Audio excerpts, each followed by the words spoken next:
કાંડલા ગામમાં એક શૂરવીર સત્સંગી બાઈ થઈ ગયા. નામ એનું મૂળીબાઈ. મૂળીબાઈ આઠો પહોર પ્રગટ ભગવાન મળ્યા તેના આનંદમાં ગરકાવ રહેતા હતા.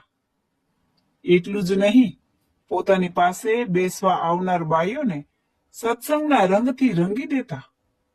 મૂળી ડોશી સાંજના સમયે પોતાના ઘરે ગામના બહેનોને ભેગા કરે, કીર્તન ભક્તિની રમઝટ બોલાવે. ગામની બાઈઓ અવારનવાર કહેતી, ડોશીમાં, ક્યારેક તો તમારા બોલતા ચાલતા ભગવાનના દર્શન કરાવો. મૂળીબાઈ કહે, બહેનો, ભગવાન તો દયાના સાગર છે.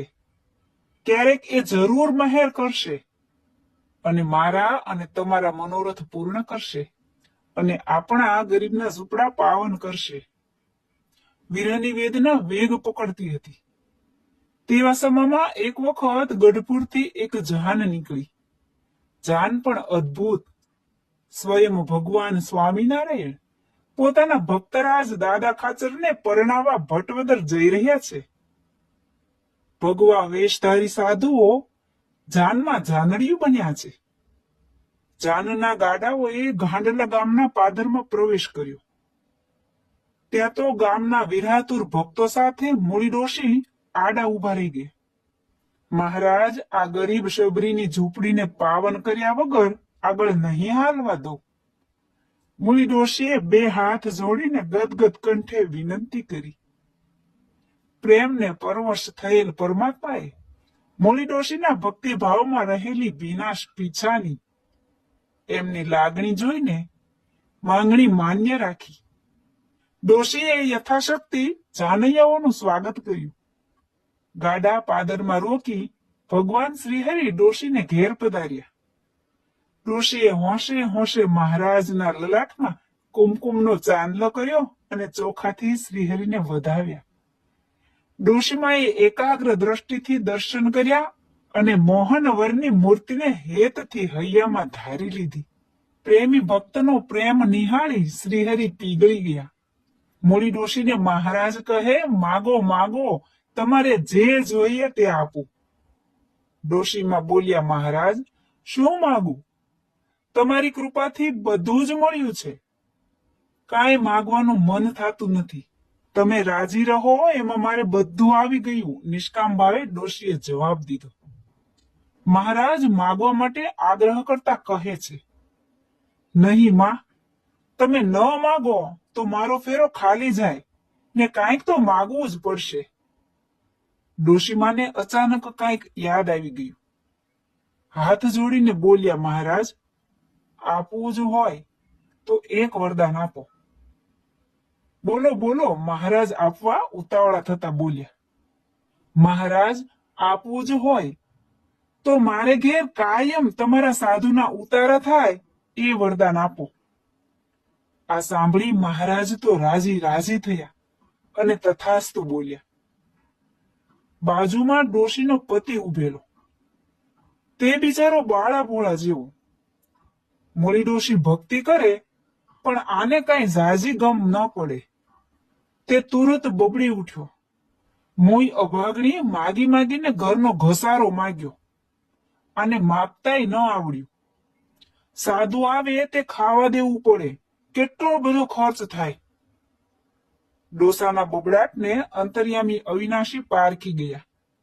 મહારાજ બોલ્યા, ડોસા, તમારા ઘરનાને માગતા આવડ્યું એવું તો આજ સુધી કોઈને નથી આવડ્યું. એક વખત મૂળી ડોશી થોડા માંદા થયા.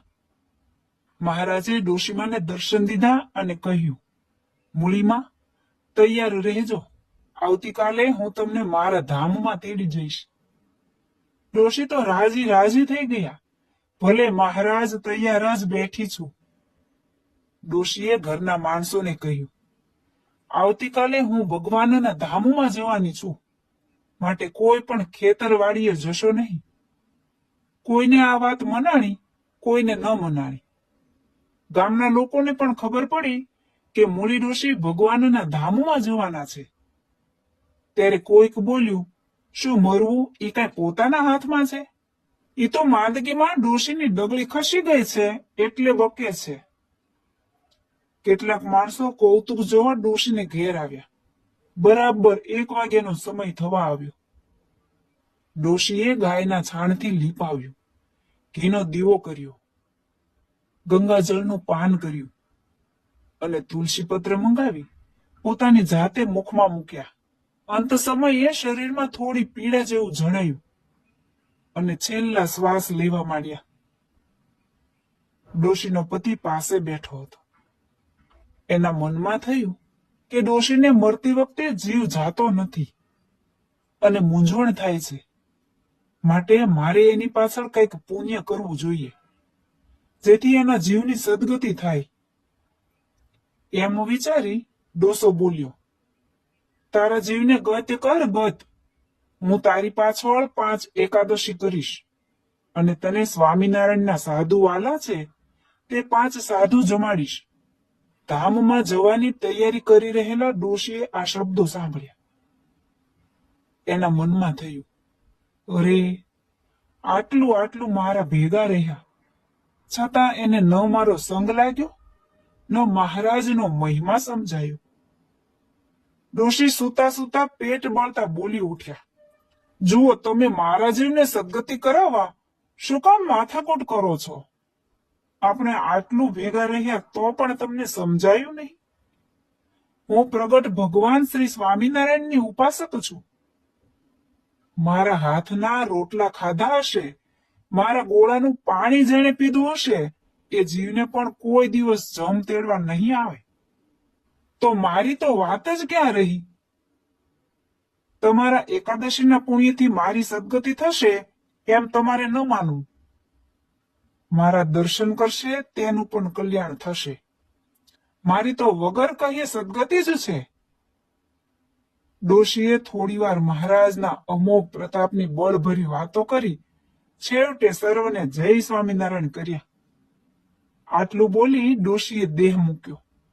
ચારેય બાજુ પ્રકાશના પુંજ પથરાયા.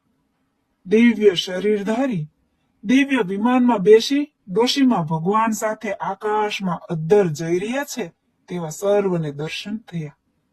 આશા રાખું છું કે આ વાત પરથી આપને પણ કાંઈક બોધપાઠ મળ્યો હશે.